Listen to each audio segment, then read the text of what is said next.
चलिए बच्चों, क्लास 10 का भारतीय भवन का मैथड प्रश्नावली 2 आयतन और पृष्ठीय क्षेत्रफल। मैंने पिछले वीडियो में क्वेश्चन नंबर 30 तक हल कर दिया था। एक क्वेश्चन इसलिए करते हैं ताकि वीडियो लंबा न हो। कहता है 31 नंबर सवाल कहता है कि ठोस लंबवृत्तीय बेलनाकार काठ के टुकड़े के आधार का व्यास और ऊंचाई समान है। अच्छी बात है। इसे एक अर्धगोला का टुकड़ा काट लिया गया है। यदि अर्धगोला और बेलन के आधार समान है, अच्छी बात है, तो कितने प्रतिशत काठ बच जाता है। चलिए, तो सबसे पहले हमके पास क्या है, बेलन। क्या है, बेलन। तो लिखेंगे 31 नंबर सवाल बेलन। बेलन मान लेते हैं, ये रहा आपका बेलन।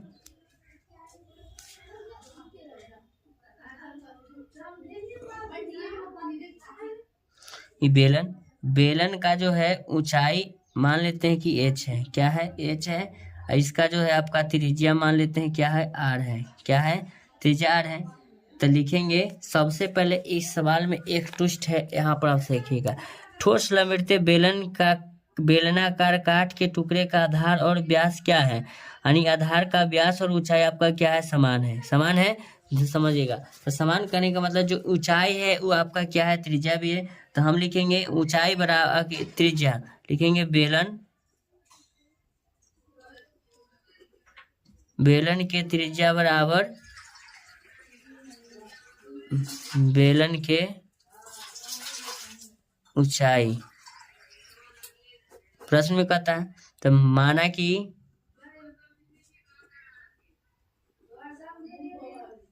बेलन की त्रिज्या r, ऊंचाई बराबर भी r हो जाएगा, कोई दिक्कत नहीं। तो लिखेंगे बेलन के आयतन बराबर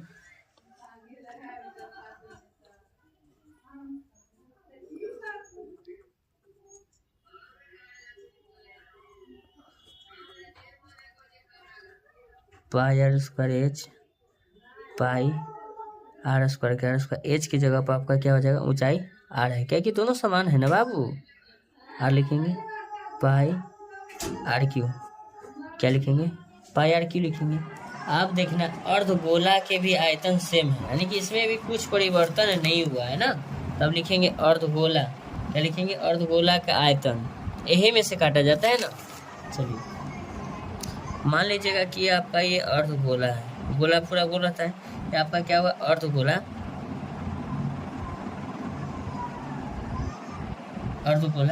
जिसकी आपका जो त्रिज्या दिया हुआ है क्या मान लिया, r। ठीक है, तो लिखेंगे अर्धगोला के आयतन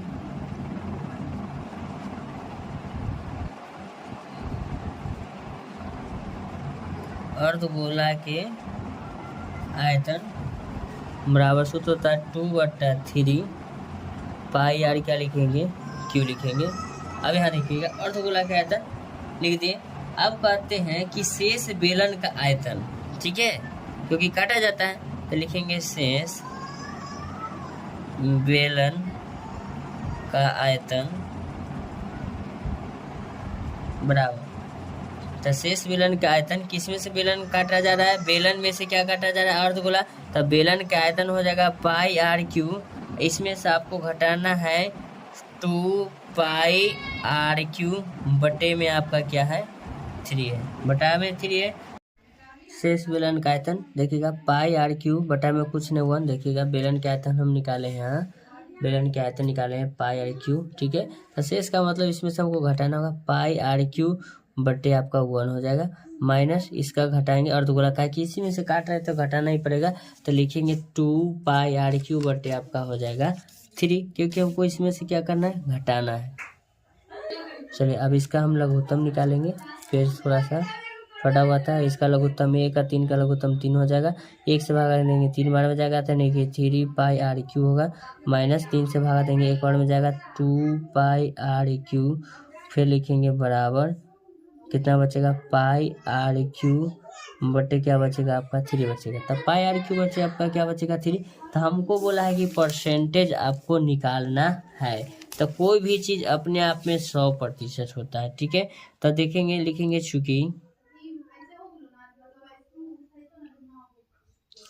चूंकि RQ में से जब घटाने पर हमें क्या बचता है,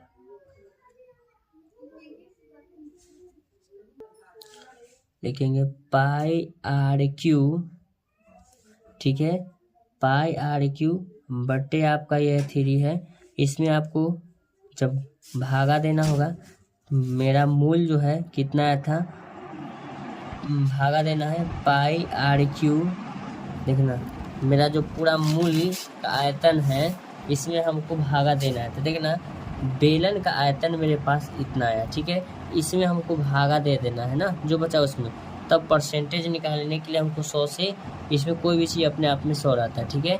इसको लिखेंगे, ध्यान दीजिएगा, इसीलिए पाई RQ बटे 3 भाग के उल्टा गुना, एक ऊपर जाएगा पाई RQ, नीचे आएगा पाई RQ से पाई RQ कैंसिल होगा, और कोई भी चीज़ अपने आप में 100 होता है, ठीक है। तो इसको हम 100 से क्या कर देंगे, गुना कर देंगे।